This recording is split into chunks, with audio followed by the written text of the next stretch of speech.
All right, let's go.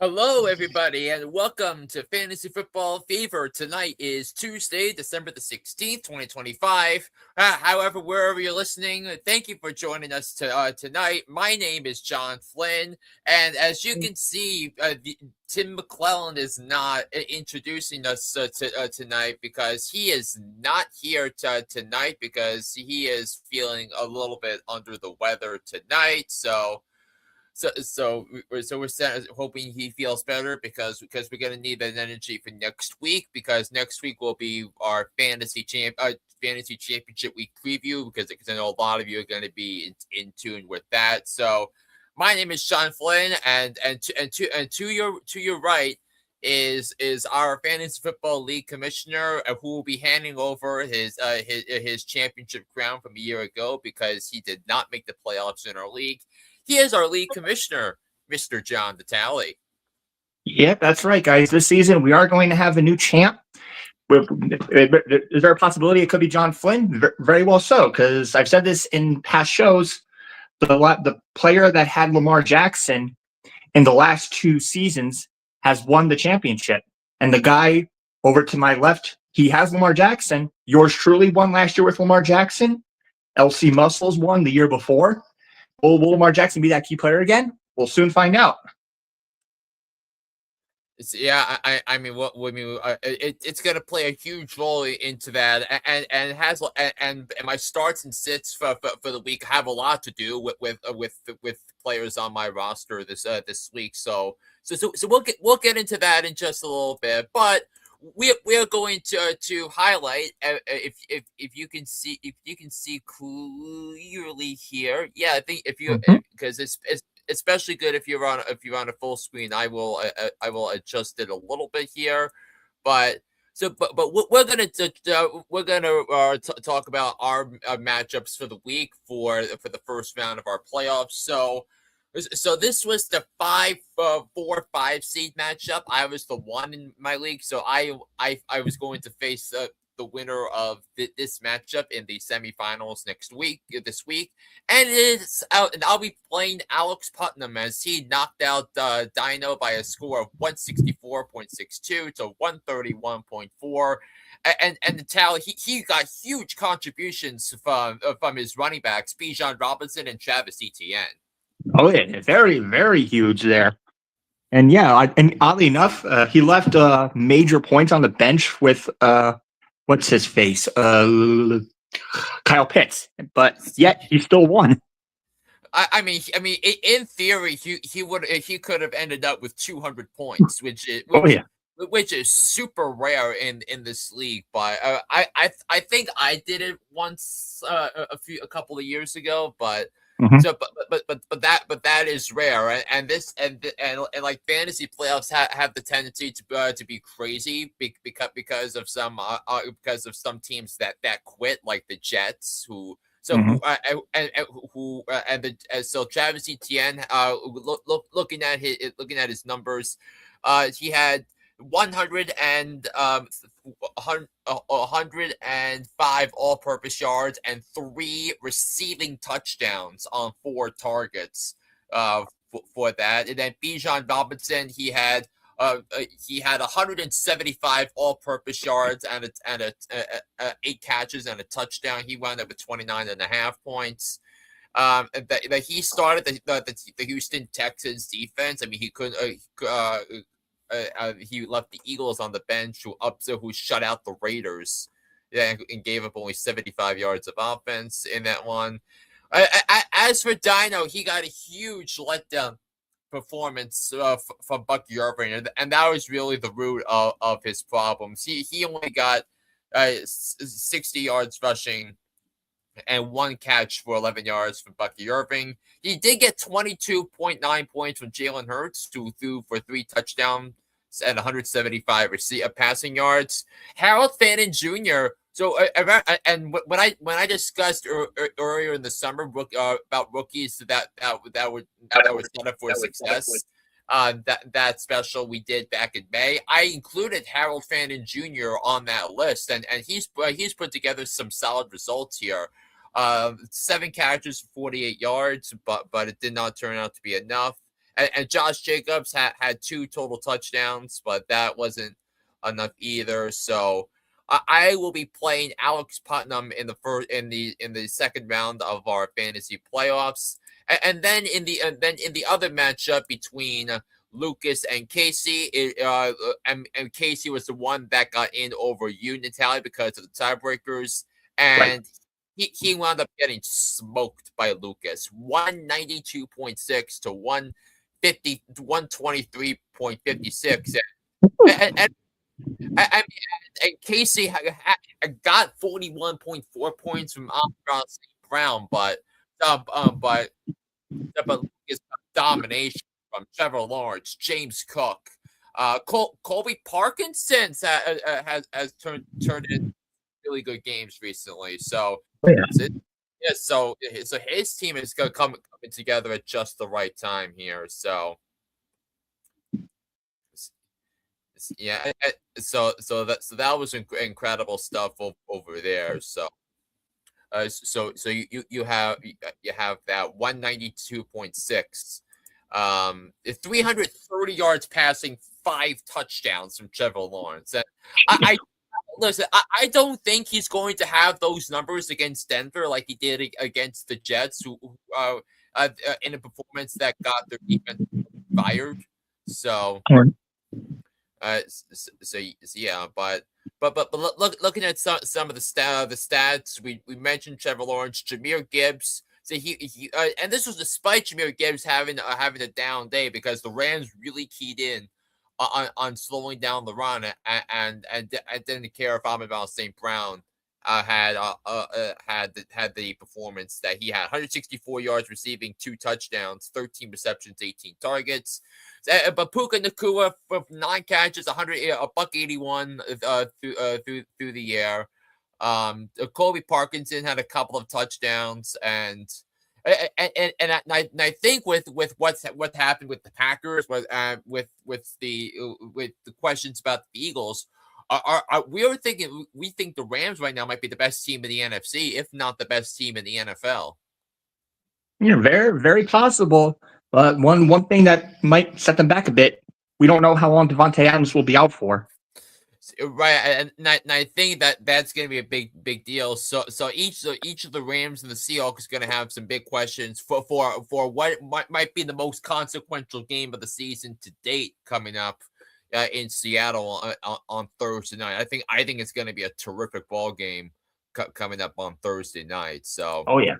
So then we had that. So those were the 2 meaningful matchups in round 1 of the playoffs here. So now we are going to go into round 2 of our matchups here. So I will be going up against Putnam, and Putnam beat me twice to get into the playoffs. He was the only one, the only person I have not beaten yet this year. So I will try.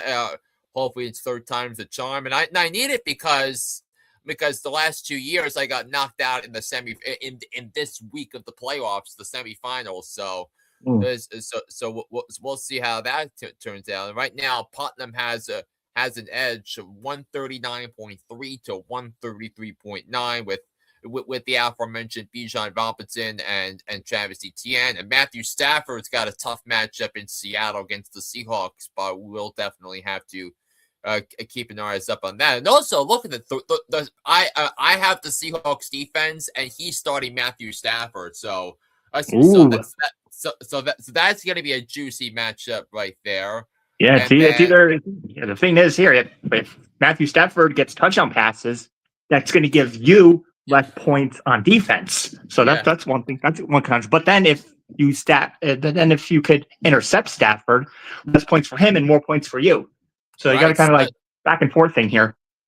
Yeah, I know that could be a big matchup going on right there. Yeah, and then of course currently have the receiver advantage at WR1 and WR2 because I have Nico Collins. I mean, I this is kind of why I wanted Nico Collins on my team because matchups like he's got against the Raiders, I feel like chef's kiss. Mhm.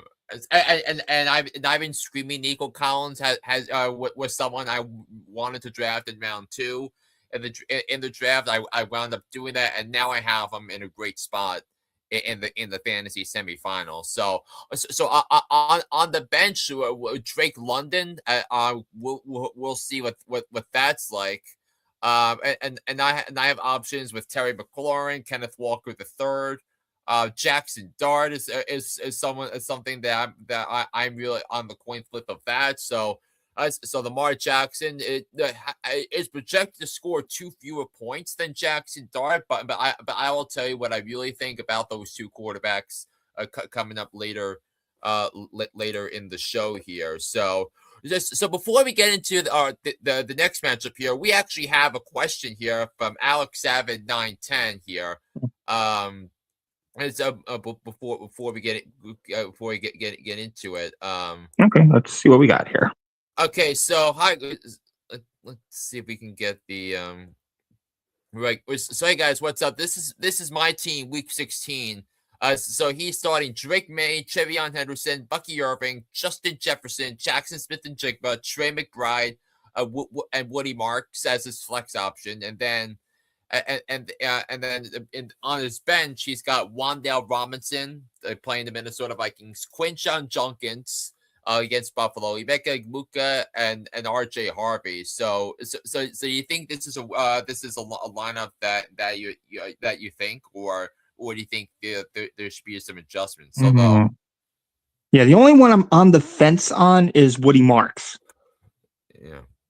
But I mean, I would definitely start everybody else. Just the only one that's questionable for me is Woody Marks. But I think the safer option, maybe a slight advantage over him, would either be Wan'Dale Robinson or RJ Harvey.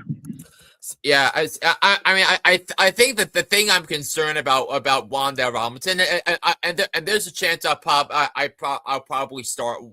I wind up starting him anyway. It's because of the matchup, and because they're playing the Minnesota Vikings, and the last time the Viking, I was in the building the last time the Minnesota Vikings were in the arena. At MetLife Stadium, and Brian Flores' defense completely shut down the Giants that afternoon. But and one thing I will say about what he marks this week is the matchup he has. So because the Raiders are giving up the 8th most points to running backs all season, in fantasy. So. Yeah, but yeah, this one is very solid. The only one I'm just iffy about is Woody Marks, but other than that, you definitely want to start everybody else. Yeah, but I mean, I mean, you can tell this roster went 10-3 during the regular season in their league. So, we have that. All right, so going back to our matchup here, and thank you so much for the question. Thank you so much for the question, Alex. And remember to feel free to drop any and all questions that you may have here for fantasy football, especially on a week like this, and we will answer them in a little bit. So continuing on here with my matchup here. So I'm projected to fall here. And then Lucas and Andrew coming off a bye, and Lucas was the number 3 seed in the league playoffs. So he is going up against Andrew. with projected final right now 146.7 for Lucas and 130.2 for Andrew, and Lucas has the advantage when it comes to CJ Stroud. I could see he's benching Trevor Lawrence this week. Despite the 44-point performance he had a week ago, a couple of days ago against the New York Jets. Jahmyr Gibbs, you figure it's a bounce back. That's a great matchup for him against the Steelers defense that's had trouble giving up trouble not allowing fantasy points to running backs all season. But Puka Nacua, a perfect timing for him. DK Metcalf, that's an interesting play here, and I kind of dig the matchup and the opportunity and the game script for that. Colby Parkinson over there, RJ Harvey. I mean, again, a lesson learned. People should have learned from last year, and I stressed that running back depth matters, and he has three running backs in his lineup this week. Whereas Andrew is going with Bo Nix against the Jaguars. That won't be an easy matchup. Saquon Barkley against Washington. In theory, he should put up 20+ points. Derrick Henry against the Patriots. The Patriots don't have a great run defense. Lad McConkey against the dreadful Cowboys defense. Deebo Samuel against Philly. Trey McBride. I mean, I'm just thinking the season. Trey McBride is putting together one of the great seasons a tight end has ever had. He leads the league. He leads the league in receptions. He is over 1,000 yards receiving, and he has 10 touchdown receptions. What a magnificent season McBride's had. Yeah, putting up similar numbers to his rookie season, and maybe even more. I knew he was gonna take a step forward this year because he didn't catch a single touchdown last year until the second to last week of the season. Right. So that was kind of predictable there as well. So looking on the bench, he is choosing Bo Nix over Caleb Williams. I personally would start Caleb Williams in this matchup because he's going to against the Packers, and the Packers are without Micah Parsons. Chris Godwin actually helped me a little bit in my other league, but so with what he had, but he's going up against the Panthers. Ramondre Stevenson and Travion Henderson are both on his bench because they're going up against the Baltimore Ravens. I would consider starting Travion Henderson over Oronde Gadsden for what it's worth.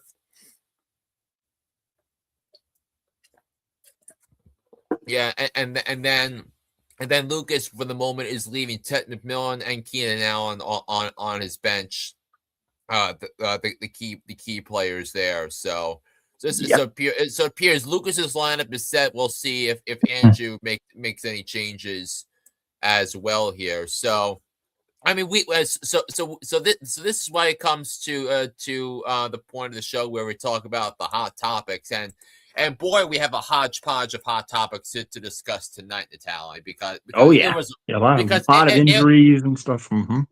It was a wild topsy-turvy week in the NFL, but I do want to start there with the with what's next for the Green Bay Packers and the Kansas City Chiefs following injuries, ACL tears to two of the biggest stars in the sport. Oh yeah. I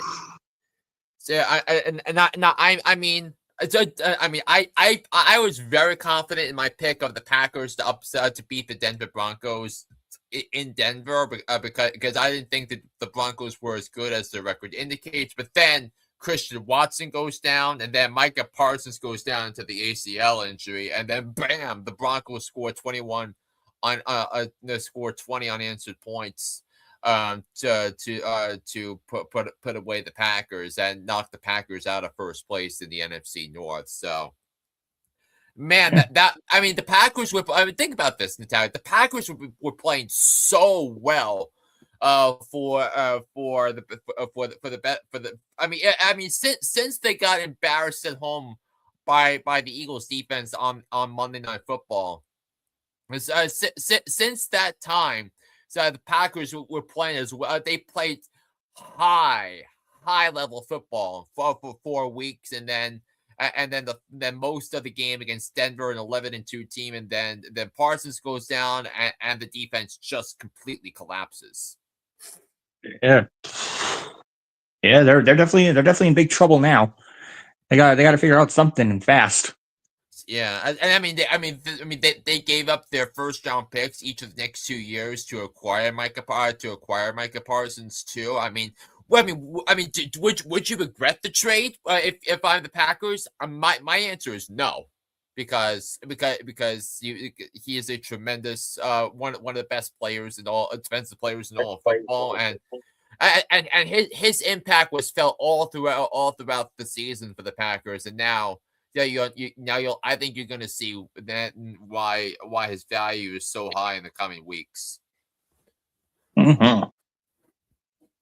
Yeah, and then the Kansas City Chiefs were eliminated from postseason contention. They'll be playing a meaningless football for the first time in a long time. Yeah, first time since 2014. Yeah, and their quarterback Patrick Mahomes is now out for the season because of a torn ACL, which he underwent surgery yesterday, and it also revealed an LCL tear, according to Adam Schefter and other reporters. So, what's the path forward here in Natale when it comes to the Kansas City Chiefs? Yeah, but not much you can do at this point. I think what is it? We're probably looking at least a 6-month recovery, right? My philosophy with ACL injuries is that it usually takes 12 to 18 months at least. So that would be definitely going to miss most of the start of the season, if not the whole season. Because this happened. We're in December, so yeah, it looks like he might even play. He might even have a single snap next season. Right, and if I'm the Chiefs, I would put him in bubble wrap for all of next year, and then have him ready, and then construct the roster in a way so that'll make them a contender in the division, starting in 2027. The amount of parallels with Mahomes and the ACL tear, and what happened with Tom Brady when he was 30 years old and he tore his ACL in that week 1 game for New England against the Kansas City Chiefs. I believe that's who they played I believe that's who they played that week. No, they played the Chargers that week. I mean, man, that was such a tough pill to swallow for the Chiefs. But yeah, the Chiefs, they could actually be a last place team this next season. They could very well be a last place team next season. They're not going to. Yeah, Gardner Minshew is not that good at all. So. I mean, Minshew is a backup. Will you take him as a backup right now? I mean, I guess you're going to have to. Yeah, but man, I gotta figure out here about this. Yeah, I would definitely be avoiding Chiefs players to draft next season, maybe with the exception to Rashid Rice. But other than that, I would not draft a single Chiefs player next season. I think there are a lot of factors as to why the Chiefs took a predictable step back this year. I mean, one, because the opposing defenses did not fear the deep threat because they felt the Chiefs did not adequately replace Tyreek Hill. So the running game, they had a hard time establishing the running game all year, which is kind of like an MMO for Andy Reid offenses. I mean, that's what happened. That's when you what you saw with Kareem Hunt before all the off the field issues came up. You saw that with LaShawn McCoy, both in KC and Philadelphia. You saw that with Brian Westbrook, when he was carving up a great career in Philadelphia when they were together with the Eagles. But I mean, yeah, you had that. You had problems with the offensive line that were never really addressed, and then the defensive line did a bad job of getting to the quarterback. So. It's and eventually all those problems were going to pile up at the end, and now. And I also think the Chiefs restructured Patrick Mahomes restructured his contract multiple times to give the Chiefs that window to win championships. And I mean, and because of that, he has a $78 million cap hit next year. He's got a $74 million cap hit in 2027. I mean, should Patrick Mahomes regret doing this? No, because he's won 3 Super Bowls and he's been to the Super Bowl 5 times in the previous 6 years. But I mean that's something to monitor there. So you had that. So then talking about other things in the around the NFL, and we were talking about Trevor Lawrence and his incredible fantasy performance, but if you took a quiet look into Trevor Lawrence's season, he had been playing some really good football the last couple of months, and no one really talked about it until he popped off against the Jets. So I mean, it's an incredible job with what Liam Cohen has done to fix him in Jacksonville. Oh yeah, absolutely. Yeah, man. I never expected the Jaguars to be this good. Yeah, they're first place for a reason. Yeah, the coaching staff figured it out. Yeah, Lawrence figured it out. The offense is on the same page. Receivers are doing their job, and then defense has actually been pretty good. I mean, Devin Lloyd has been a revelation for them this year. Before he got hurt, he would have been in the first part of the season. He was on his way to being first team All Pro at linebacker this year. With all the linebacker injuries that have gone on around the NFL this year, so that's that. So I was dead wrong on there. Also, another thing we got that was kind of lost in the shuffle in our conversation. So can we talk about what the Bills did and them going into Foxborough down 24-7? So it's about to on the ropes of losing the division to the Patriots, and then bam, Josh Allen turns into Superman, and the Bills complete a tremendous comeback victory over the New England Patriots. I definitely did not see that coming. Yeah, I had picked the Patriots to win that game, but I took the Bills to win, and I never batted an eye on that. It's because there was a thing earlier of the week where the Patriot there's a DVOA value for every team. It's a good measuring stick as to how good your team really is. And the Patriots entered this week as the worst statistical 11-2 team in NFL since the NFL expanded to 16 games in 1978. So. I felt confident the Patriots losing. The Broncos weren't that much far behind. They were going to lose if it wasn't for the Christian Watson and Micah Parsons injuries. So yeah, that was a tough loss for the Patriots with that as well. And yeah, and also kind of a feel good story. That was kind of lost in the shuffle.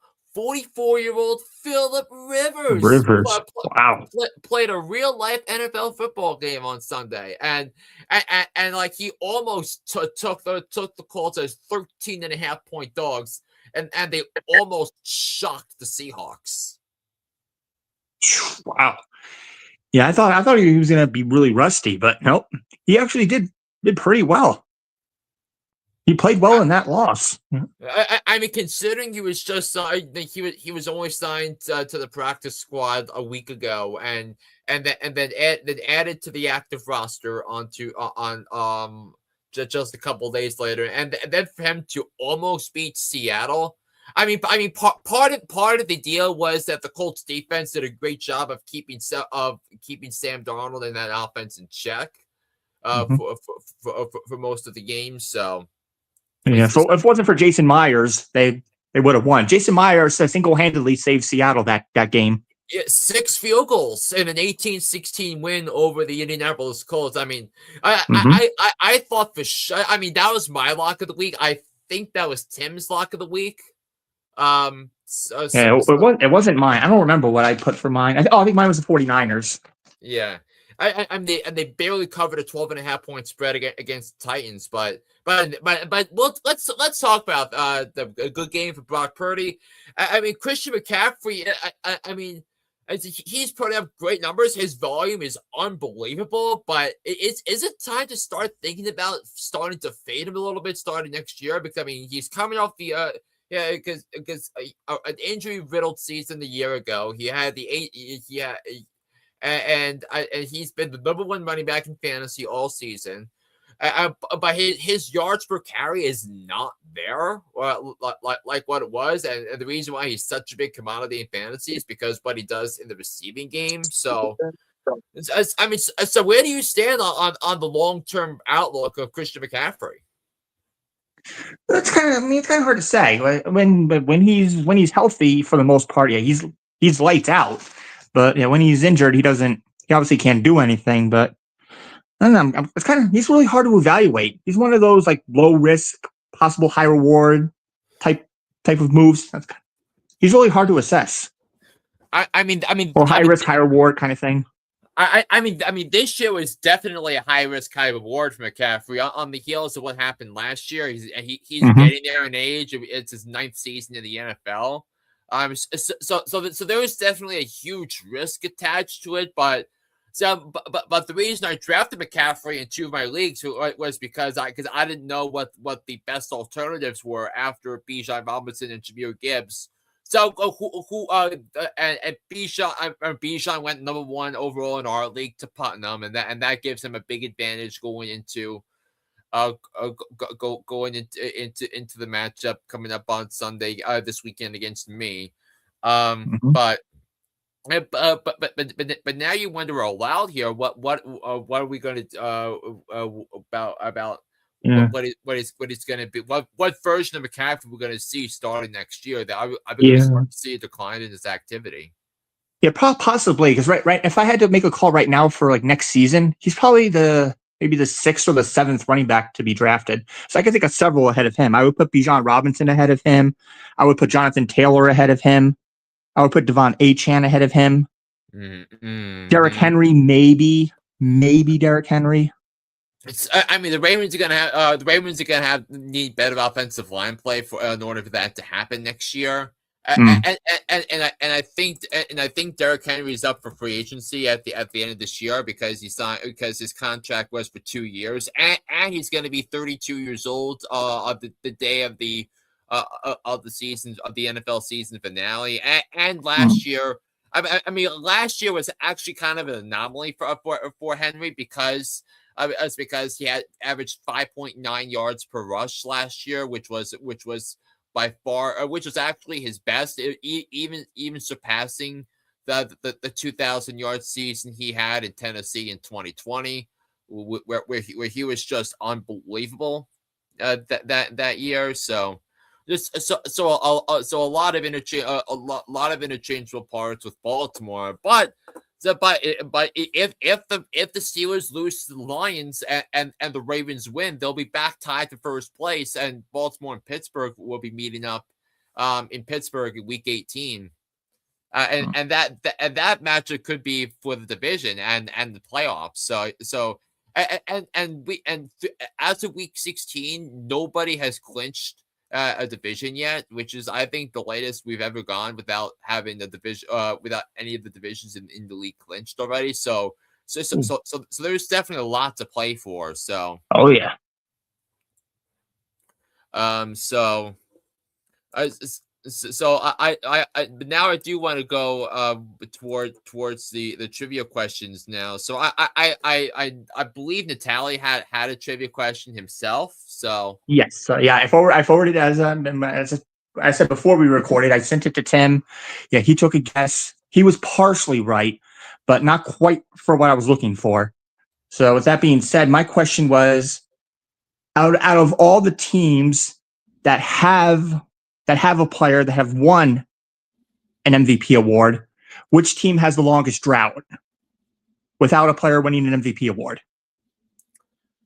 So which team has the longest drought? Yes. without winning league MVP. Yeah, as far as teams go that have won, there are a few teams that haven't won one, but I'm not looking for a player from those teams.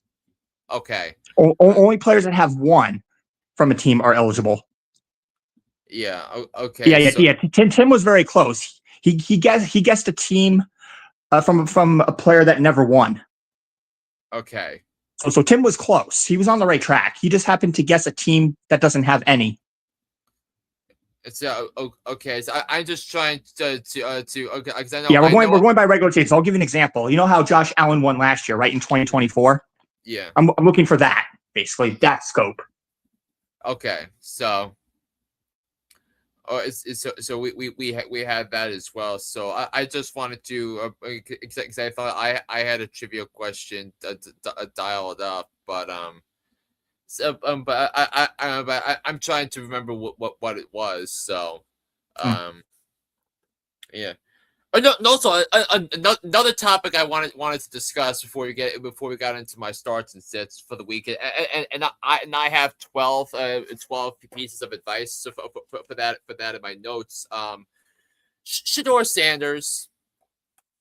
I mean, I the thing is, like, I never understood why the media hyped him so much for all of what he did. So because after a performance where he had 364 yards of passing against Tennessee, he followed it up with a 175-yard performance and 3 interceptions against Chicago. So well, yeah, they're two completely different teams. So yeah, I mean, that's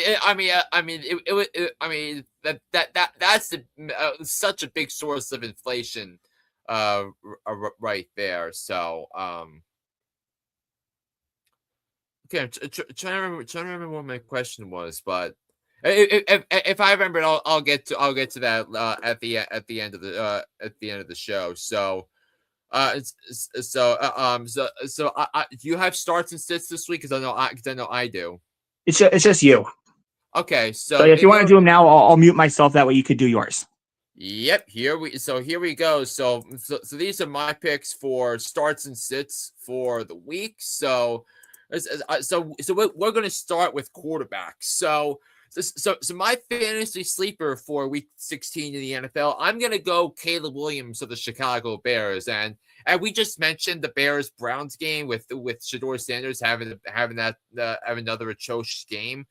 Caleb Williams kind of had a really good game, all intents and purposes, on Sunday for his standards, because he actually was more accurate with the football. He made better accurate throws on Sunday, so I think I was awfully encouraged by that. Now the Bears are playing the Packers defense that has given up the 11th fewest points to opposing quarterbacks all year, but this would be the first time they'll be playing without Micah Parsons, who was out for the year. And we saw the Packers issues that Micah Parsons covered up. They were exposed big time in the second half on Sunday. So Caleb Williams, I would not sleep on him. I don't think he's going to be a top 5 QB finisher this week, but I think he's going to put up my quarterback sit pick of the week. I'm going to go with Jackson Dart of the New York Football Giants because he's going up against the Minnesota Vikings coming up on Sunday. I might have to move this. Might have to move my desk a little bit for better connection here.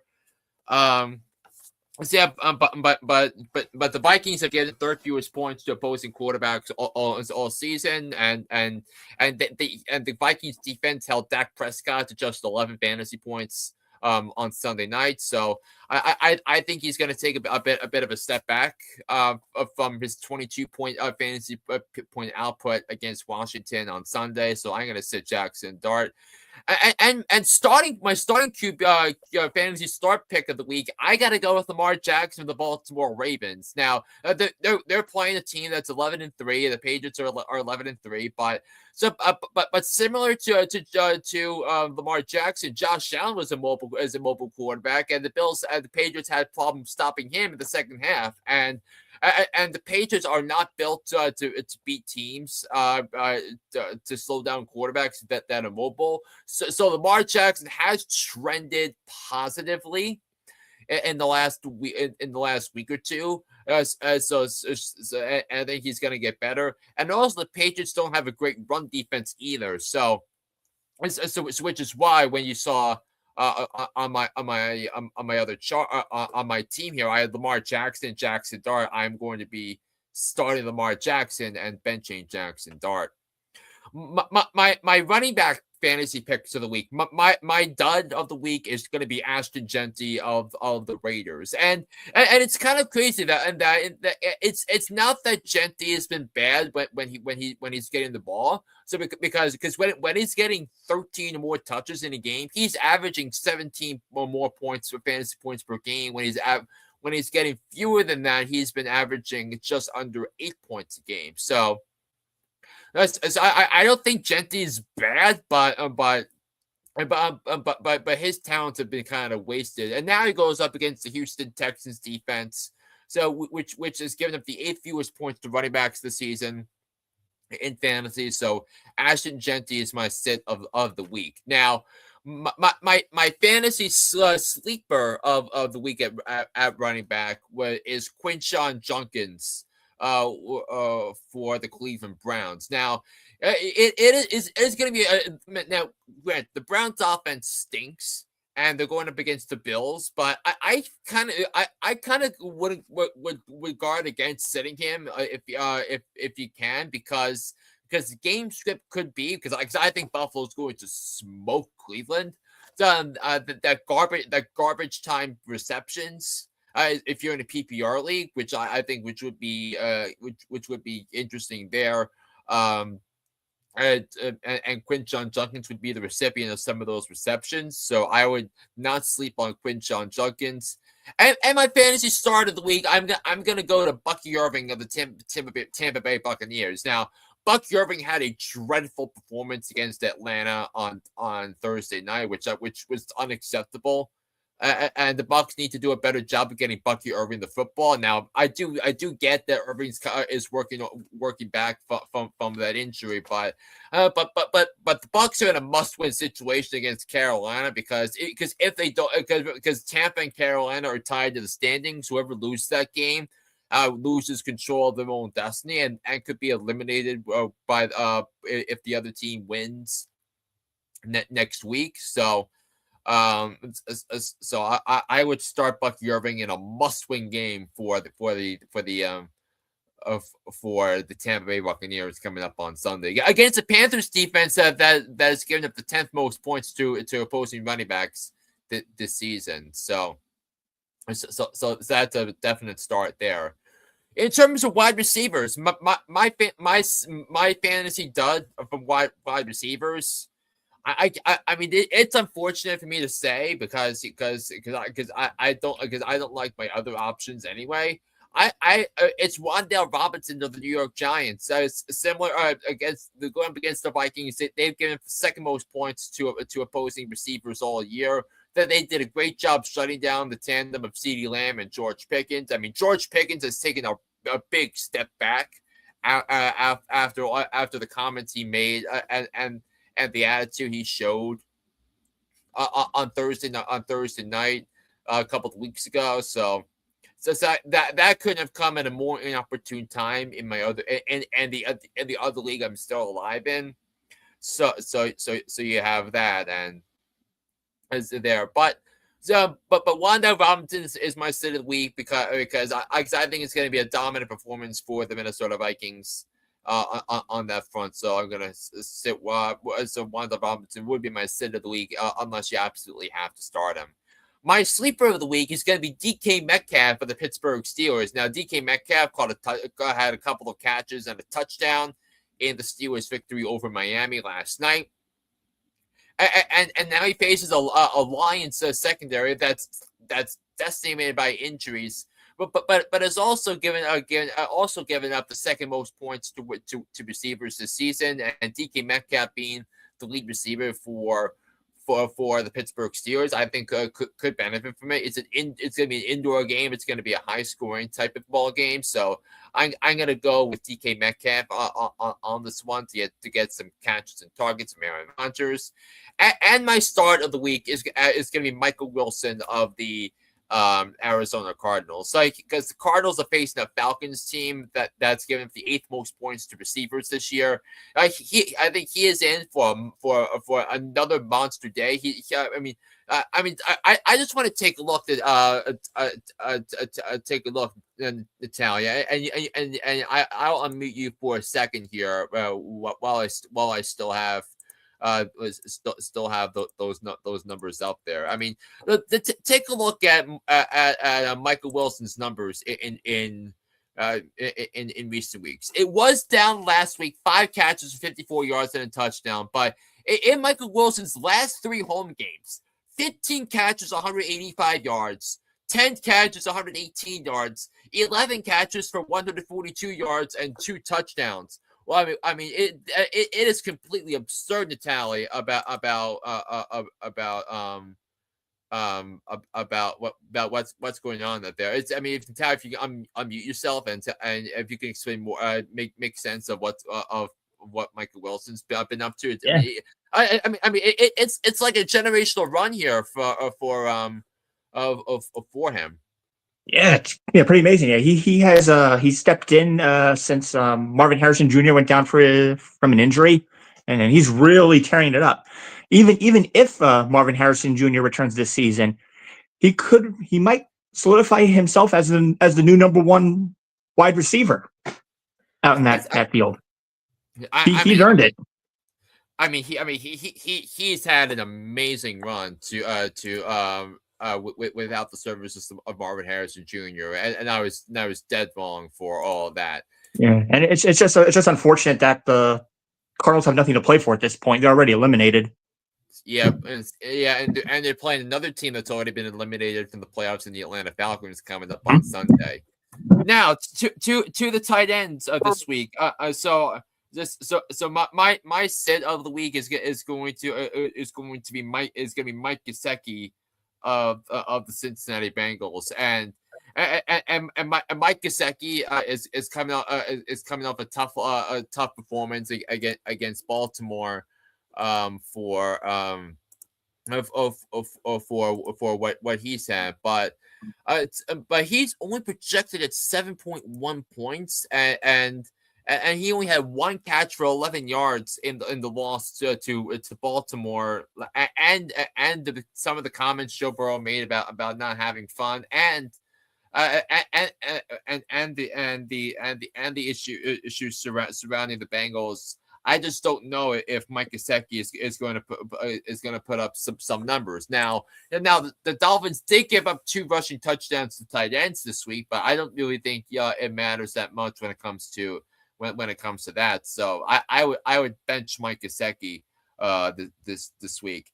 My sleeper of the week is going to be Colby Parkinson of the LA Rams. He is coming off his best game of the season, where he had called in a couple of touchdown passes against Seattle, against the Lions last week. And the Seahawks have given up the eighth most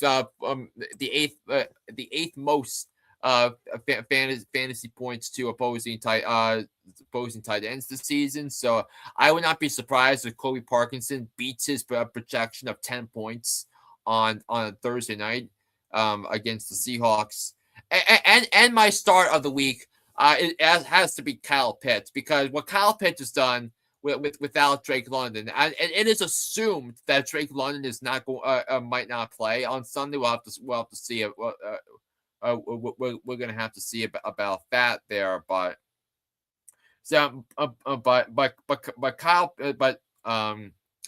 Kyle Pitts had a monster performance against the Bucs. 166 yards receiving, 3 touchdowns, and he's definitely worth a starting option for the upcoming week. So with that in mind, let us turn the page here to Week 16 of the NFL here. Let me just pull up my thing here. So so we have 16 games on tap for you this for you this week. So why don't we get started here, Natale, with the Seahawks and the Rams monster game? Major implications coming up on Thursday night. The Seahawks are favored by 1.5 points at home, taking on the Rams. Oh yeah, right. Yeah, right out of the gate, I have this marked as my game of the week right here. You got both teams that are fighting for the number one seed, both teams fighting for the division. I think this game is going to go toe to toe, kind of just like it's going to be similar to last week's matchup when they met. I think this game is probably going to have the highest combined point total. I see both of these teams scoring in the upper 30s. It's going to come down to I think last minute field goal, where it's going to be kicked by Jason Myers. Give me Seattle to win this one, 38-35. I'm going to go with the Rams. I think the Rams, and these two teams are great, but for obvious reasons. But Sam Darnold does not match up well with the Rams because considering what happened in the playoffs last year. The Rams played the Vikings and Sam Darnold got spooked and he got ran out of Minnesota because of it. And then he threw those interceptions in the week 11 meeting between them, and it's definite and I just think that the Rams have his number. So. I think in this scenario, I think you have to take the team with the better coach and the better quarterback. So I'm going to pick the Rams to win this game. It's gonna be a great game, but I think it's gonna be the score I have for this game is 26-24. Okay, so this is this is daily fantasy on FanDuel. So we gotta ask a question: Who is the dumpster play of the week? Because so a dumpster play is like who are players that are on the roster that have been benched that deserve to be dropped. So my pick has got to be Ty Spears of the Titans because it's definitely because now Tony Pollard's taking over as the RB1 again, and he's just not worth being on a fantasy roster the rest of the year. So saying who's a must drop player now, basically. Yeah. Ooh, I'm gonna say Xavier Worthy of the Kansas City Chiefs because obviously the Chiefs are eliminated now. Yeah, Patrick Mahomes is gone. And even when he was there, Mahomes wasn't even throwing him the ball. So he's essentially a pumpkin at this stage. Can't do much with him now. There's only pretty much one target that he's going to now, and it's Rashid Rice or Travis Kelce. Those are the only two receivers you can count on. So with that being said, I'm dropping Xavier Worthy. Speaking of Travis Kelce, you think this? Do you think the Mahomes injury increases his chances of retiring at the end of the year? Absolutely. I say that thinking that with what America's version of the royal wedding is going to be next year, with him and Taylor Swift, the venue has already been picked out in Rhode Island, so it's going to be June 13th next year. So it's going to be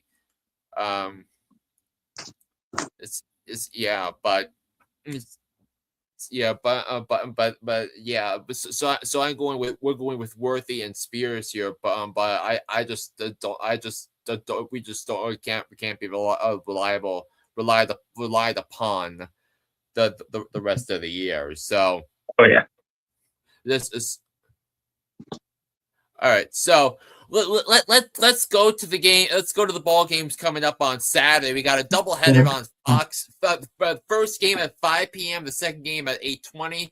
The Philadelphia Eagles are on the road, favored by 6.5 points, taking on Marcus Mariota and your Washington Commanders. Yeah, this one was pretty much an easy one here. Yeah, the Eagles are just one win away from sealing the division title, and also at the same time eliminating the Dallas Cowboys from playoff contention. I mean, the Commanders are a dumpster fire, so this one is almost an easy one. This is not my lock though, but I'm still gonna take the Eagles to win this one by a score of 30-21.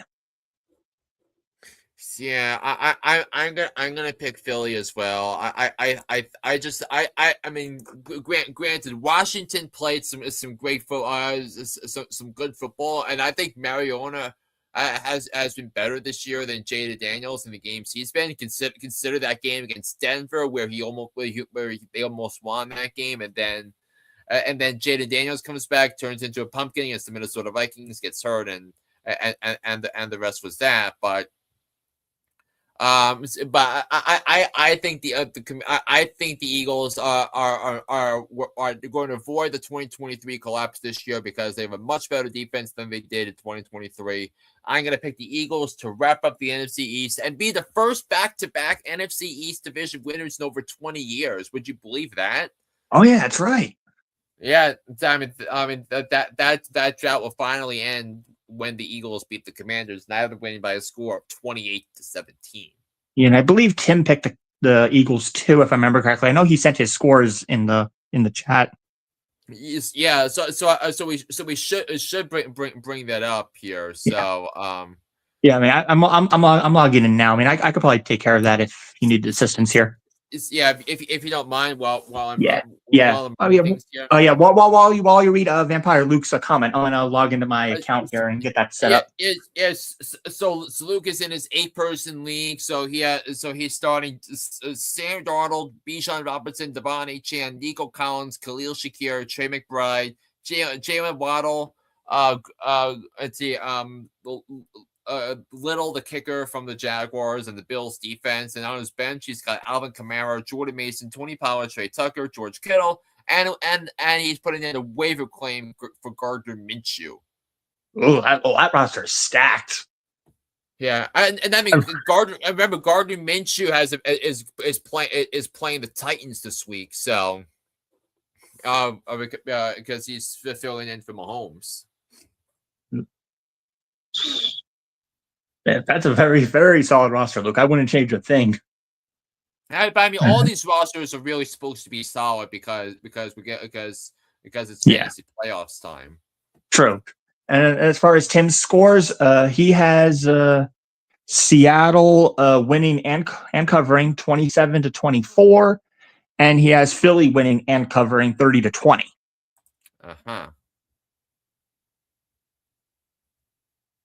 Okay.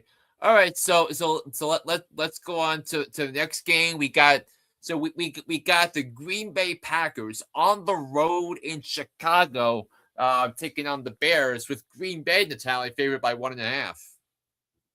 Yeah. This is I couldn't disagree with this spread fast enough. The Packers are in trouble, especially losing their Micah Parsons, and now their offense is banged up. We don't know what's going to happen with Christian Watson. Yeah, even though the Bears have been all over the place lately in the seedings, I think they're actually the better team in this one. I'm gonna give the edge to the Bears on their home side of the field. I'm gonna go 24-21. Give me Chicago. Yeah, we're sharing a brain on this. I like the Chicago Bears to win the ball game. Look, I thought I mean, look, 2 weeks ago when the two teams played, I thought the Bears played an okay to good game. They needed an A game to defeat the Green Bay Packers in week 14. That did not turn out. But that obviously did not turn out to be the case here. So I'm going to grab the Bears and I'm going to pick them to win. I think it's going to be 30-23. Give me the Chicago Bears to defeat the Green Bay Packers. Yeah, I mean the Packers defense looked bad without Parsons. Ooh. Yeah, and believe it or not, Tim is on the opposite side of us. He's actually taking the Packers to win this one. He's got 28-24. Not doesn't qualify as an upset though, but does not qualify because it's not 3.5. Right. I mean, the Packers winning. Packers are the favorites, though. Oh, right. I goofed. Never mind. Yeah. Yeah. So actually, calling the Bears Packers game is Kevin Burkhardt, Tom Brady, Aaron Andrews, Tom Rinaldi, and then Eagles Commanders is Joe Davis, Greg Olson, Pam Oliver, coming up on Sunday. So now, Natale, we now have a Chris Myers, Mark Schlereth, Jennifer Hale special NFL on Fox. Natale, your Tampa Bay Buccaneers are favored by 3 points on the road in Carolina, taking on your Carolina Panthers. Yeah, this one was actually the toughest game on the schedule for me to predict. Because both of these teams are fighting for a playoff spot, fighting for the division. I'm kind of surprised that the Panthers are playing well. I didn't expect them to still be alive for the playoffs in this late in the race. I mean, Panthers look good, but I have to go with the team that I feel has a little bit more potential. I think it's the Tampa Bay Bucs. I picked them to win the Super Bowl, but at this stage, I don't see it happening. But I'm still going to take them to win this one. I'm expecting a bounce back game from Baker Mayfield. I expect Bucky Irving to have a solid game, and especially with Chris Godwin slowly getting to the swing of things, that helps a lot. Mike Evans is returning. I mean, the 1,000-yard streak is likely over, but he's looked good in his return lately. So give me the Bucs to win this one. I'll go 27-23. Yeah, I think Tampa has some flaws on their roster. I think that there are some major deep-seated issues with the Tampa Bay Buccaneers. But I just can't trust Carolina at all. But I mean, the Panthers got exposed last week against the Saints, and all the ESPN experts picked the Panthers to beat the Saints. I went the opposite direction, and I thought that was one of the easier picks of the week. So because the Panthers were not as good as the record indicates. And I think when the wheels stop spinning and all this, I think Carolina. I don't think Carolina is going to win either game against Tampa, nor do I think Carolina is going to win again this season. So it was a fun season for Carolina, but I just think, and you mentioned the Mike Evans coming back. Mike Evans had a big game in his return. I mean, the reason the Bucs offense existed the way it did was because of Mike Evans and what he brought to the table. So I'm gonna lay the points with Tampa. I'm not gonna think too hard on this one. I'll pick them to win and cover 23-16 coming up on Sunday against the Carolina Panthers. All right, we got a. Let's see what Tim's. Tim's score. Actually, Tim's score is actually very close to yours. 1 point higher for each team. Tim has Tampa 24-17.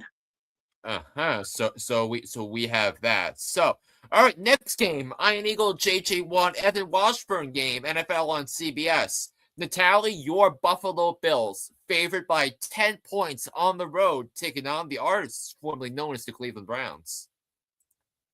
Yeah, and let's see. Yeah. Before I get into the Browns, we do have a historical moment that happened to the Browns on this day in history, 2001. Tim just told me about it. You probably remember what this is. Oh, what happened to the Browns on this day in 2001? Was that game against the Bears? So where like the Bears had was it 2 straight years? This guy had 2 straight weeks. This guy had a game-winning pick six in overtime. No. December 16th, 2001, Bottlegate. Oh wow. Yeah, and so that was something. Yeah. Tim told me in the messenger earlier that today was the anniversary of the Browns Bottlegate game. I figure I mentioned that since we're talking about the Browns. So yeah. Who were they playing that game? The Browns. I think. Wait a minute. I think it was the Bears. Let me check. Let me look. I think it was the Bears. Let me confirm that. Give me 1 second. Bottlegate. Let's see. No, it was against Jacksonville. Yeah. Jacksonville. Mm-hmm. Yeah, and NBC rules analyst, now NBC rules analyst Terry McCauley was the ref in that game. Yep, that's right. I see it right here. Location, Huntington Bank Field, Cleveland Brown Stadium in Cleveland, Ohio. Yep. Yeah. Bottlegate. But going back to the topic at hand. Yeah, the Browns. There's really not much to say about them. Yeah, Shedeur Sanders has proven to us why he was not a round one pick. Yeah, why he fell so deep definitely makes sense. I mean, the Bills haven't been particularly great either, but they're in a much better position than the Browns. So I'm gonna easily take the Bills to win this one. I don't think this is my lock. Let me just look it over. Screw it. I'm gonna make this my lock of the week. Give me the Buffalo Bills to win this one, 35-20. Yeah. So what's Tim's score? Let's see. This is not Tim's lock, but he has 28-17. Yeah. But yeah, you can play the lock for me. I'm making this my lock. So I'll put in the lock of the week, and so I give it to you. And this is also my lock of the week. I mean, look, this is the best bet of the week. I mean, the Bills are playing at such a high level, and all the Bills' road wins prior to the game against New England all came against inferior teams, and including the Jets and the Panthers, and Shedeur Sanders against a quality defense, or against a competent defense. I'm not saying the Bears have lead the league in turnovers with 30 takeaways on defense. Not saying they're incompetent without the turnovers, but it's a competently run defense with Dennis Allen. But I'm going to pick the Bills. I think it's gonna be another game of Josh Allen. I think he throws for 250 or more yards. I think he has 3 more touchdowns. Give me the Bills to win 31-12, and that is my lock of the week. Okay. Yes. I mean, I think it's going to be one of the easier bets of the week. But again, that they have to play the game, so that's that. Now, I'm of the opinion, Natale, that this next game is the single toughest game of the week for me to pick. It is an Adam Amin, Drew Brees, Christina Pink special on the NFL on Fox. Natale, your Cowboys, they're favored by 1.5 points at home, taking on the Chargers. Yeah, I definitely agree with this one. This one was actually very tough too. I was kind of going back and forth on this one. The Cowboys are 1 loss away or 1 Eagles win away from missing the playoffs for back-to-back seasons. And on the Chargers side, Omari and Hampton is slowly coming back. And in the end, after weighing it out, I think he's going to be the difference maker at the end. I initially picked the Cowboys, but after about an hour or so after I picked them, I'm changing my mind. I'm taking the Chargers. It's going to be a very close one. I'm just going to go 21-18. So you're going with Dallas? No, Chargers. Okay. Who is Tim picking? Tim is going with his. Yeah, he's riding with how about them Cowboys? He's going to say 27-23. Okay, so he's got that, and now we didn't know how much it's going to mean, but this is my pick of the week. How about them Cowboys? Yeah, I'm picking the Cowboys. Now the Chargers are a tremendously well coached football team, but I think the Chargers win a game against Kansas City was all about Kansas City. That was the case before the game, during the game, and obviously with the Patrick Mahomes injury after the game. But that was more about all the problems that the Chiefs had. This is the last home game of the season for the Cowboys, and this and Dak Prescott, other than the Minnesota game and the Arizona game for that matter, has dominated his home games. So I think he's gonna try and take advantage to get one more win in Big D this season before the Cowboys go on the road to Washington and the Giants to round up the NFL season. But I'm going to take the Cowboys to win by a score of 23-17 over the LA Chargers. That was a tough one for me to pick there on that one. All right, we got a Spiel Adidas, Adam Archuleta, Aditi Kinkabala special, NFL on CBS. Natale, your Cincinnati Bengals are favored by 2.5 points on the road in Miami, taking on your Miami Dolphins. Yeah, this one was actually another tough one to decide. Yeah, I mean, unfortunately, yeah, the Dolphins just got eliminated this past week. I mean, they had a pretty decent showing the past few weeks. They were unbeaten at one point since they fired their GM, Chris Greer. But and the Bengals, I think, subsequently got eliminated too. So this makes things really tough. I was on the fence about making this my garbage game of the week, but I ended up picking something else. This is going to be a fairly low scoring affair, though, nonetheless. But after weighing it out, I'm picking the team that looks maybe slightly better if I had to pick one. It's going to be the Cincinnati Bengals. I'm going to go 20-16. Yeah, I'm gonna go. I'm going to pick the Dolphins to win the game. It's a case where like the Bengals are totally fried. Their defense stunk. The offense was atrocious. They got shut out by Baltimore, who supposedly had issues on defense all year long. But yeah, I think the Dolphins are going to have opportunities to carve out a dreadful Bengals defense, and the Dolphins, they actually played some inspiring defense in the first half of the game last night. So I just think they're the better team, and I kind of think they have the better head coach in this one. So I'm gonna take the Dolphins to win this game by a score of 31-27 over the Cincinnati Bengals and win a game and continue to further erode their chances of getting a high draft pick. It is in fact what's Tim's pick? All right, so let's see. All right, well, Tim also has the number 31, but not for the Miami Dolphins. He has the Cincinnati Bengals 31-20. So he thinks Miami's going to win more convincingly. It's a real life thing between two meaningless game for both of these ball clubs in Miami. It's just gonna be it's just gonna be a vacation for the Bengals fans. It is in fact a Tom McCarthy, Ross Tucker, Tiffany Blackman special. The NFL on CBS. Natale, it's the New Orleans Saints favored by 4.5 points, taking on the Steve Wilkes Jets. All right. I'm just gonna go straight to Tim's first because this one's kind of an interesting one to say the least. Let me go through here. Believe it or not, Tim is actually making the Saints his lock of the week. Really? I get it.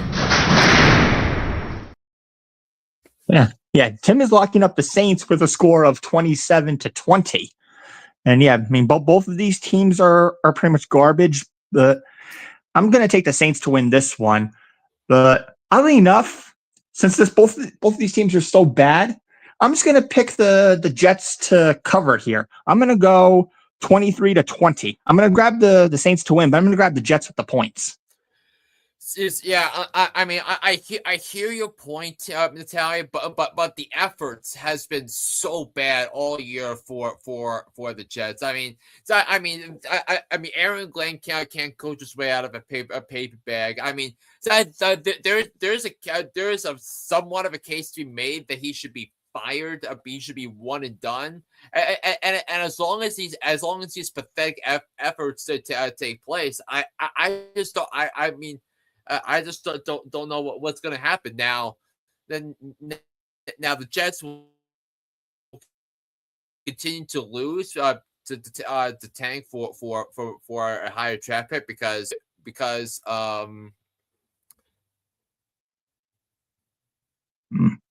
Yeah, I mean, as I was saying, because the week one starting quarterback for the Jets is currently not on the roster, so Right. I'm going to I pick the Saints now. Now Tyler Shuck, I'm not saying he's going to be special.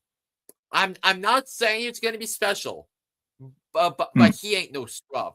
It's like yeah, he is playing some inspiring football lately, and this is part of building a decent culture in New Orleans. Cal Moore has done a pretty nice job in the last couple of weeks, with the quarterback play for this team, and I think Tyler Shuck is going to be on to play. So I mean, there was debate about who the next best quarterback in the draft was going to be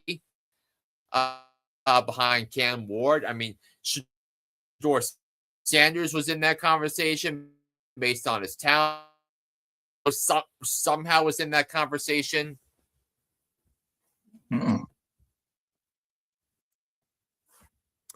I mean, Dylan Gabriel was somehow in the conversation, but I didn't understand why Tyler Shuck was in that conversation. But based upon the play I've been seeing for him recently, 3 straight games where he's put up 17 or more fantasy points. I kind of see some of the logic there. So I'm going to pick the Saints to win the game by a score of 24-16 coming up on Sunday. It is in fact a Kenny Albert who has been who's been calling been all over the place calling football and the Rangers games, the New York Rangers games at MSG.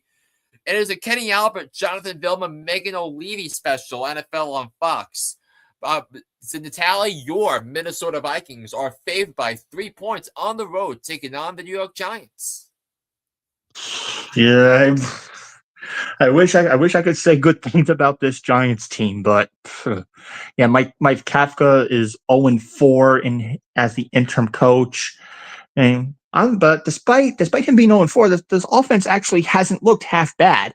I think last I checked, they were still in the top 10 in the offensive line, despite being 2-12. I think the offense is going to do its job, but I think that the Vikings are looking somewhat okay. JJ McCarthy, I think he might slowly get it together. I think it's going to be close. I think it's still going to be a one-score game, though, despite all this. I'm going to go 28-22. Give me Minnesota. Look, I'm picking the Minnesota Vikings to win this game. This is I'm not bad. I'm not even thinking about this one in terms of picking the winner here. So I think this Vikings team. I mean. But there was a point. If we had a healthy JJ McCarthy all year, the Minnesota Vikings would have been in the conversation to win the division, and they had some bad quarterback play, of the quarterback play throughout. And remember McCarthy coming off a year where he did not play because of injury. But I mean, if the Vikings are just dominant, they have still have a great pass rush, and Kevin O'Connell is a superb head coach. I expect the Vikings to come into New York and beat the Giants by a score of 30-17 coming up on Sunday. So next game on the list is a Kevin Harlan, Trent Green, Melanie Collins special, NFL on CBS. The Kansas City Chiefs with Gardner Minshew as the quarterback. They're favored by 3.5 points on the road in Tennessee, taking on your Titans. Yeah, I'm kind of surprised and also not surprised at the same time. Yeah, with Patrick Mahomes being done, this kind of made me really think about this one. Yeah, call me crazy. Call Tim crazy. These are our upset specials for this week. Ooh.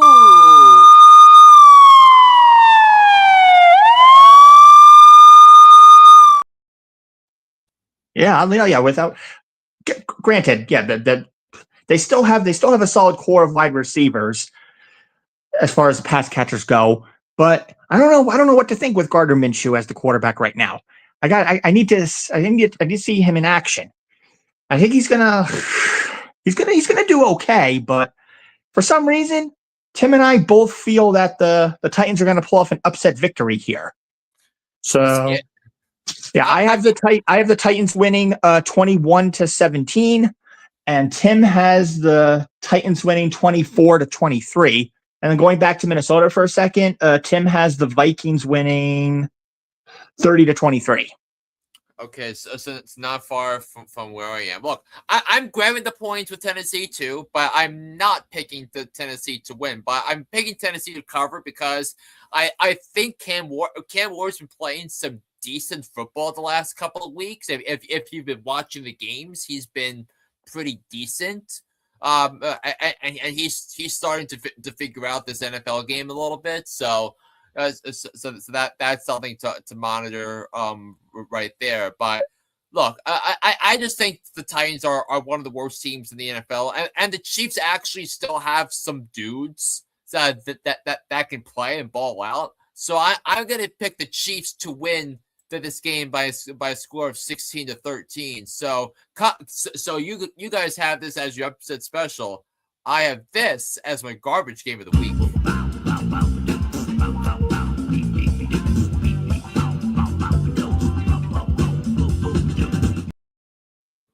Honestly, I was tempted to do that, but yes, it was tempting, but I didn't want to use upset special and garbage at the same time. Well, you can. You know, I know. You can do that, right? True. I know. Yeah. Tim took my initial thought for garbage game, so I'm gonna sit out on the garbage game for this week. I won't have an official one. All right. Okay. So the final score I have this one is 16-13. In this one. All right. The next game is a Jason Benetti, Brady Quinn, Sarah Kustok special, NFL on Fox. I think this is going to be a high scoring affair here. The Atlanta Falcons are 2.5-point favorites on the road in Arizona, taking on the Cardinals. Yeah, I'll cut to the chase for Tim's. This one ended up being Tim's garbage game of the week. Ooh.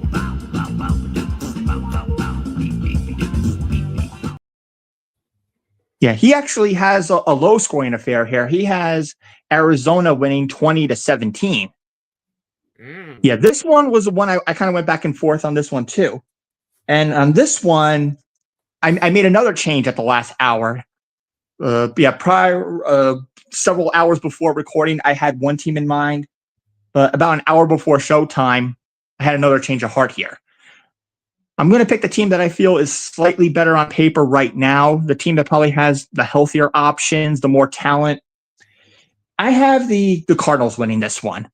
Especially because Michael Wilson has been having a monster game these last few weeks. He's going to be the difference maker here. Although they have the Falcons may have the advantage as far as the rushing side of things go, but I feel the Cardinals have the advantage on the receiving side of things, which I think is going to be the difference maker. So I'm going to take the Cardinals to win this one. I'm going to go, let's go 28-24. Yeah, I mean, you actually do have a great point in this because I mean, look at remember this was the Cardinals schedule each of the last 6 weeks. So I mean, I think you've actually made a good point here on this. The last 6 games they played Seattle, San Francisco, Jacksonville, Tampa Bay, the Rams, and the Texans. I mean, all these teams are in position to make the playoffs. Wow. And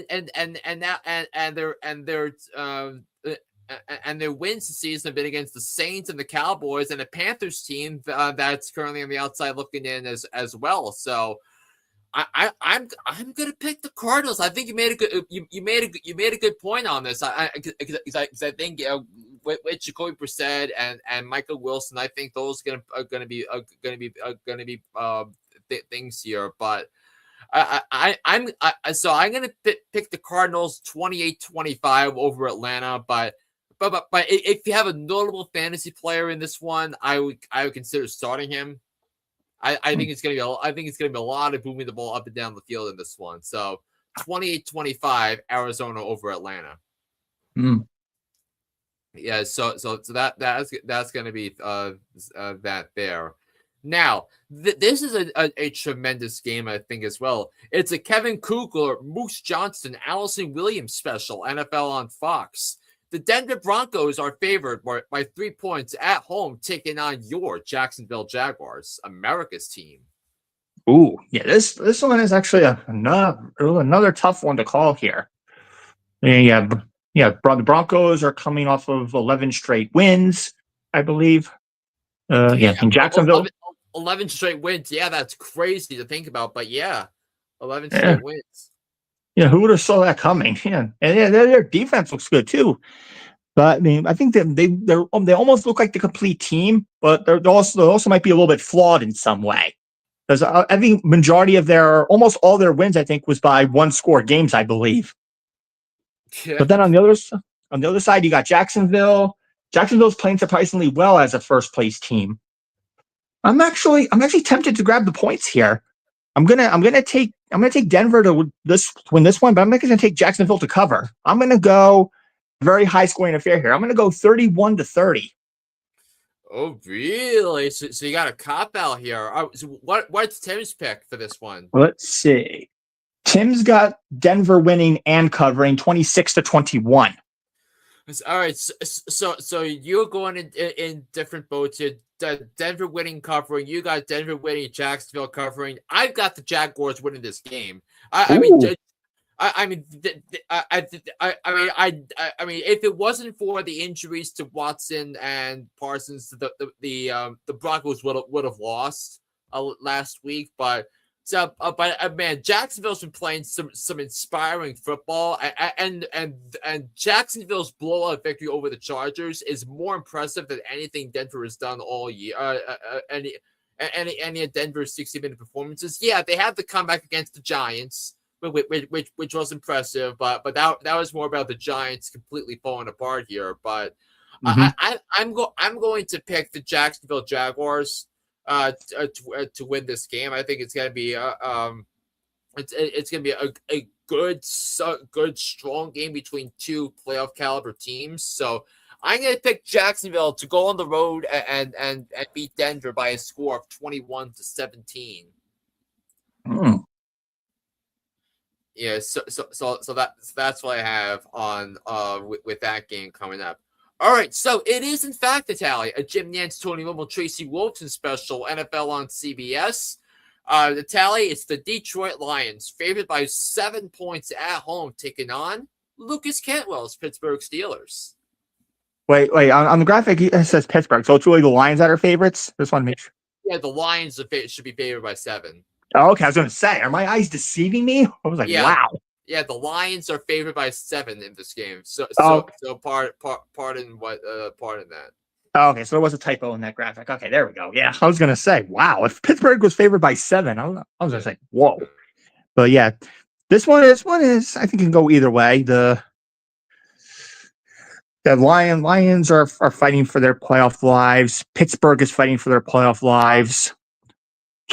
Yeah, I think this is one of those, like, when in doubt, you just pick the home team here. I'm gonna take the Steelers to cover here, but I'm gonna take the Lions to win. I'll go. Let's see. Let's go 31-28. And this is Tim's point spread game of the week. He has Detroit winning 27-24. Yeah. So I'm going to pick the Lions to win and cover. Honestly, because I think the Lions game last week proved that they can't play up to the top of their competition. I can't say what I say about the Rams or the Packers. I can't say that about the Pittsburgh Steelers. So I'm going to take the Lions to win. If they're Lions coming off a loss, Steelers coming off a win. So I'm going to lay the point to the Lions. I think it's going to be a big game from Amon-Ra St. Brown. I think a huge game for Jahmyr Gibbs, a bounce back performance against the Steelers team that's had problems with stopping the run all year. So I'm going to pick the Lions to win 31-21 over the Pittsburgh Steelers. All right, so So the last of the 425 games, we got an Andrew Catalon, Charles Davis, Jason McCourty, AJ Ross special NFL on CBS. Natale, your Houston Texans are favored by 14.5 points, taking on the Raiders. Yeah. Normally, I don't like going. Normally, I don't like agreeing with spreads for games this high, but this is one of those rare instances where I'm going to agree with the spread here because the Raiders are just that bad. They have a contention for number one pick. I mean, Genti hasn't really had a great rookie season, but that's not really his fault though because he has no O-line to protect him. It looks. I feel like I made a mistake drafting him, but if Genti wants to get in order for Genti to get better, he needs to get a better offensive line. But with this incompetent staff here, I just don't see that happening for them. Granted, Pete Carroll's a decent coach, but yeah, there's only so much he can do. It's that front office that's very incompetent. I mean, I wanted to make this my lock of the week, but since I already used it, I'm just gonna have to. Sorry, even though I already used it, I'm just gonna take Houston to win this one very easily, 30-10. I'm on the same. I'm on the same boat with you. I think the Texans. There is an argument to be made that the Texans are the most dangerous team in the AFC. I mean, you could think about Houston, Buffalo as dangerous. If Houston doesn't win the division, they're going to be a super dangerous 5 or 6 seed in the AFC playoff picture, and we'll know a lot about the seeding in a couple of weeks with how the wheels stop spinning in that division. But last week was a perfect trap game opportunity for the Houston Texans because they're coming off that win in Kansas City, whereas the Cardinals were coming off a bad blowout loss at home, and Houston just completely kicked their butts. I'm on the same boat here. I'm picking the Texans to win and cover. I loved them at the start of the season. They will win this game by a score of 29-10. And oddly enough, Tim actually has the Raiders covering this one, but barely. Sheesh. Unless his math was off or something, but Tim actually has the Raiders covering despite losing 24-10. Mm-hmm. So he's got 14 points versus the 14.5. Uh-huh. So what was the score again? I lost track. My score or his score? His 24-10.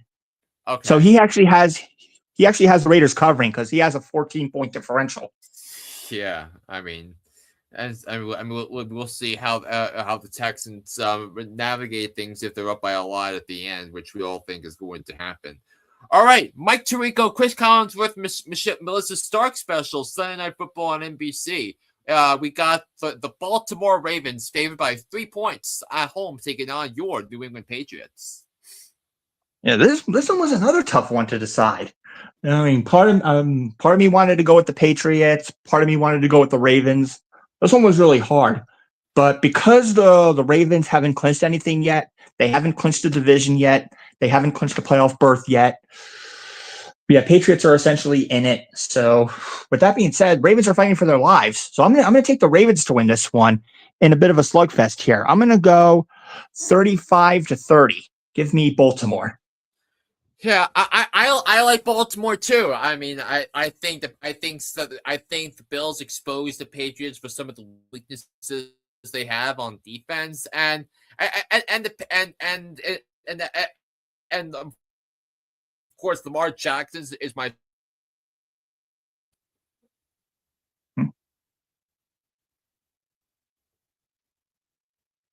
You're kind of cutting in and out. So, I mean, as I was saying, Lamar Jackson was my start of the week. I think I feel like he's gonna be able to move around what I think is a not so great Patriots front seven. And I think lack of resistance from that Patriots defensive line is what's going to make some magic happen for the Ravens. And remember, if the Steelers do lose on Sunday, that would be big for the Ravens' playoff chances, because Baltimore's only path to the playoffs is to win the division. So I'm going to pick the Ravens to win the game by a score of 27-23 over the New England Patriots. Ooh. And let's say, yeah. Tim is on the opposite end here. He actually has the Patriots winning 30-26. That's interesting. Okay. All right. So now it brings us to the end of the week of next week. Joe Buck, Troy Aikman, Lisa Salters, Laura Rutledge special on ABC and ESPN next Monday night at 8:15. Natale, your San Francisco 49ers are favored by 6 points on the road in Indianapolis, taking on the Colts. Yeah, this one is yet again another tough one. A lot of really good matchups here this week.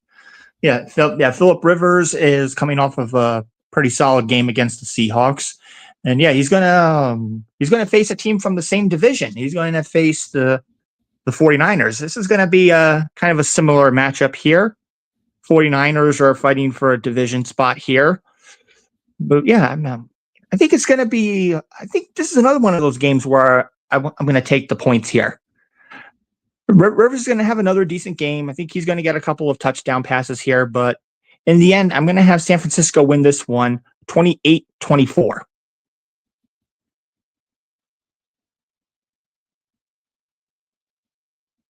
All right, so what do you say on this one?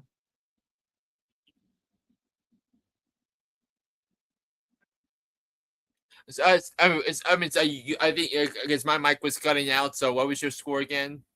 I'm grabbing the Colts with the points, but yep. I have the Niners winning 28-24.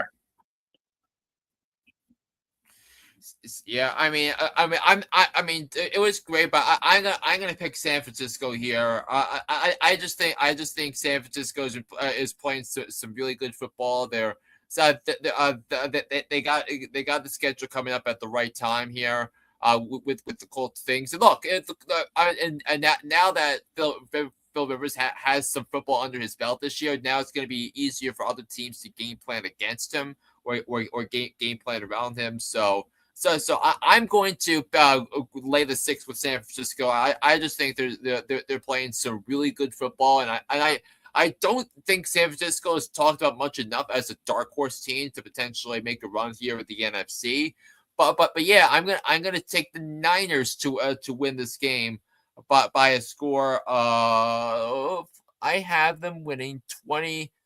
I have them winning by a score of 24-17 over the Indianapolis Colts. Ooh. Okay, as for Tim, let's see. Ooh, we have 3 totally different perspectives here. You have the Niners winning outright.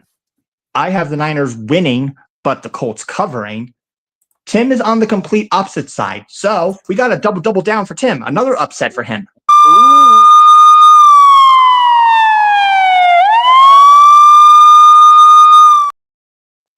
Ooh. He has Indy pulling up crazy points. He has Indy winning 30-23. Wow. That is some crazy stuff right there. So oh yeah. And yeah, that's the last game on the schedule there. That was a pretty interesting way to end that as far as the schedule goes. Yeah, most definitely. So now it's time to answer your trivia trivia question because I don't have mine for one for this week. So the tag. All right, so I'm going to pull mine up. Let's see. Okay, so yeah, we're strictly looking at teams that have physically had an NFL MVP. So there are 7 teams that have never won an NFL MVP. So those answers would be incorrect. I'm just looking for the team with the longest drought straight up among teams that have an NFL MVP. Ooh. The longest drought as far as all teams go that have had an NFL MVP. So as I showed you my example, Josh Allen was the winner last year in 2024. So it's obviously not the Bills. Okay, so We're looking for the longest drought among teams that have had a player. Oh wow! I mean, Barry Sanders was tied for the MVP in '97, so so it's not the Lions. So Yep, you'd be correct on that. The 1997 was Barry Sanders. He was the last one for them, so you're correct on that front. yeah. Okay. So I'm gonna try and think of the other teams here. So let's see. Let's see the West. Jeez. All right. I'm gonna try and throw a guess out there, and I'm gonna say the Pittsburgh Steelers. Pittsburgh Steelers. All right. Well, first I'm gonna tell you the teams that have never won. Okay. Yeah, we've never had one with the Saints. There was never a player on the Jets. Never a player on the Eagles, which was Tim's guess. So he was very close. Wow. I mean, I'm surprised Tim didn't know that the Eagles player never won an MVP. Yeah. Let's see. The Bucs never won one. The Jaguars never won one. The Texans never won one, and the Cardinals never won one. And as far as your guess of the Pittsburgh Steelers, that last occurred in 1978 with Terry Bradshaw. But as far Flynn, you were so close, Flynn. You were 1 year off. You were that close. Oh, jeez, come on. Yeah, the year was 1977. It was from the Chicago Bears. Walter Payton. Walter Payton. Wow, that was actually my second guess. You were so close. You and Tim were super close. I felt like Payton won one in the '80s, but he didn't win one in the '80s. No. I mean, unless my graphic is wrong, all I saw was a photo. I just took it up from a photograph I saw on my news feed. Oh, but go ahead. Let's do some research then. We'll do a fact check. We'll consider you correct if this in fact happened. I'm just looking at it right now. Walter Payton was second in the MVP voting in '85. Ah, okay. It's about behind Marcus Allen of the then Los Angeles Raiders. So, nope. You were that close. I know I was so close. And the thing was, so Marcus Allen won the MVP vote that year by 8 points. Ooh, 33-25. So, yeah, I was so close. The last time it happened for our New York Giants was 1986. Lawrence Taylor. LT, I do that. Yeah. I think for Tim's Dallas Cowboys, let me see. Emmitt Smith in '93. Correct. Yeah. Yep. Oh yeah, there we go. You almost had it. Yeah, I know. I almost had it. Was right. So yeah. Tim was on the right track too, but unfortunately, Tim guessed a team that never won. Those chickens. And I mean, anyways, so that'll start to wrap things up here on the show. So next Fantasy Football Fever is next Tuesday, the 23rd.